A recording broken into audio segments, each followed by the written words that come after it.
একটা রাষ্ট্র ছিল বা শক্তিশালী পাওয়ারফুল সাম্রাজ্য রোম পারস্য। ওই রোমের বাদশা হিরাক্লা এর সামনে আবু সুফিয়ান গেছে। পরবর্তীতে যিনি মুসলমান হয়েছিলেন রাদিয়াল্লাহু আনহু, আবু সুফিয়ানকে জিজ্ঞেস করা হয়েছে, হিরাক্লা জিজ্ঞেস করছে, হিরাক্লিয়াস রোমের বাদশা জিজ্ঞেস, আচ্ছা তোমাদের দেশে যে নবী একজন দাবি করছে, ওনার ব্যাপারে তোমার মন্তব্য কি? দেখো তখন কিন্তু আবু সুফিয়ান রাদিয়াল্লাহু আনহু মুসলমান হন নাই, আল্লাহ রাসূলের বিরুদ্ধে যুদ্ধ করতেছেন, মানে এখন উনি শত্রু। এখন চাইলে দুই সাইডটা বদনাম করবে না কেউ, শত্রুর বদনাম করে না মানুষ, এবং উনি তো কাফের। এখন জিজ্ঞেস করছে, আচ্ছা উনার যে সহচর বা উনার যে সহপাঠী বা সাহাবী, তারা কি কমতেছে না বাড়তেছে? তাদের আমল আখলাক কি? বা মুহাম্মদ লোকটা যে আছে সে কি মিথ্যা বলে কিনা? আর অনেকগুলো প্রশ্ন করছে। আবু সুফিয়ান রাদিয়াল্লাহু আনহু উনি তখনও কাফের, উনি বলতেছে যে আমার ইচ্ছা হয়েছিল যে আমি একটু হইলেও মুহাম্মদের নামে বদনাম করি সাল্লাল্লাহু আলাইহি ওয়াসাল্লাম, একটু হইলেও কি বলি, যাতে কইরা রোমের বাচ্চার সামনে একটু যদি বদনাম করতে পারি তাহলে আমাদের লাভ।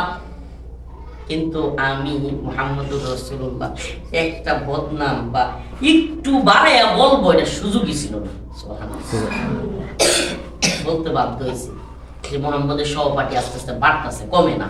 সুবহানাল্লাহ, বলতে সে বাধ্য হয়েছে কেন? সে একটু বাড়াইয়া মনে করো একটা ঘটনা উদাহরণ দিই। তুমি দোকানে গেছো, দোকানে যাওয়ার পরে তুমি কইলা যে আমার একটা কলম দেন, কি দেন? কলম দেন। তুমি মনে করো ভুলে কলমটা লইয়া তাড়াহুড়া কইরা ছুটির সময় এসে টাকা না দিয়ে চলে আসো। তোমার ইচ্ছা আছে কিন্তু টাকাটা দেওয়ার, কিন্তু তুমি ভুলে কি করছো, কলমটা নিয়ে জাস্ট। এরকম হয় কিন্তু আমাদের অনেক সময় দোকানে গেলে তাড়াহুড়ার মধ্যে হয়তো বা টাকা দিছি বানতে আনতে মনে থাকে না, কিংবা টাকা না দিয়ে অনেক সময়, কিন্তু ইচ্ছা কিন্তু কিনা চুরি করা না। কিন্তু ওই দোকান মালিক কিন্তু চাইলে তোমার বলতে পারবে বেটা কিন্তু সুযোগ একটা আছে, কেন? একটু হইলেও সে বুঝছে যে তুমি ভুলে হইলেও চলে আসছো।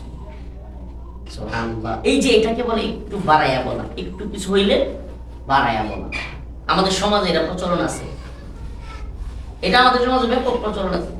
দেখ লোকের বাচ্চা হয়েছে, অমুকের তো বাচ্চা হয়েছে একবারে কালা,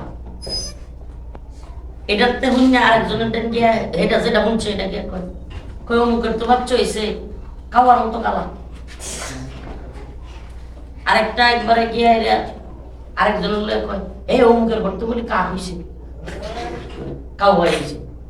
আর তো কাক কইলে চিনবা কমনি তো না লোক, বুঝছো, কাউ হয়েছে। আরেকটা গিয়া আরেকটু লাগায় কয় কি, এই অমুকের ঘর থেকে যে কাক হয়েছে এটা বলে উঠতেছে। এই যে কথা আমাদের সমাজে একটু থেকে বাড়তে মানে মানুষ বাড়ায় বলতে পছন্দ করে, একটু হইলে আরেকটু বাড়ায়।